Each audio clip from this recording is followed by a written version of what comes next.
बुंथिगिरि आरो मासिगिरि सारमोन, लोगोसे जोंनि बर' थुनलाइ आफादनि आफादगिरि सारमोन आरो जोंनि गोजौ खल'ब आरो गाहाय खल' फरायसालिनि फोरोंगिरि सारमोन आरो मोनथामबो खल'नि फरायसुला फरायसुलि आबै-आदा, फंबाय, बिनानाव आरो आंनि लोगो नोंथांमोन आरो बे ओनसोलनि रायजो-राजा, आदै-मादै, आबौ-आबै, आनै-आमाइमोन।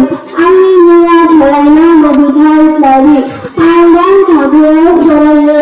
आंनि फरायसालिनि मुङा जादों इराग्दाव बड' एम.इ. स्कुल। आं दा दोंसे खन्थाइ आवरायनो सानदों।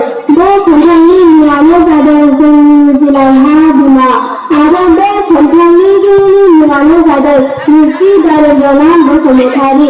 आं दा खन्थाइखौ आवरायनो आखायाव लानाय जाबाय।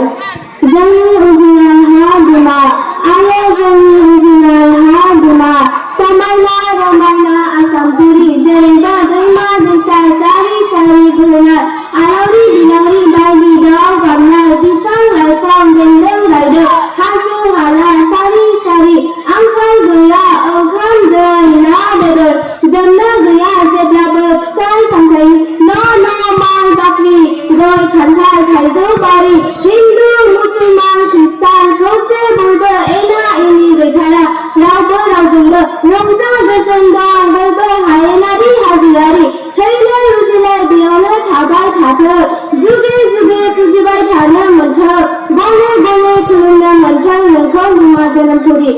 आंनि खन्थाइ आवरायनाया एसेनोसै, गोजोन्थों।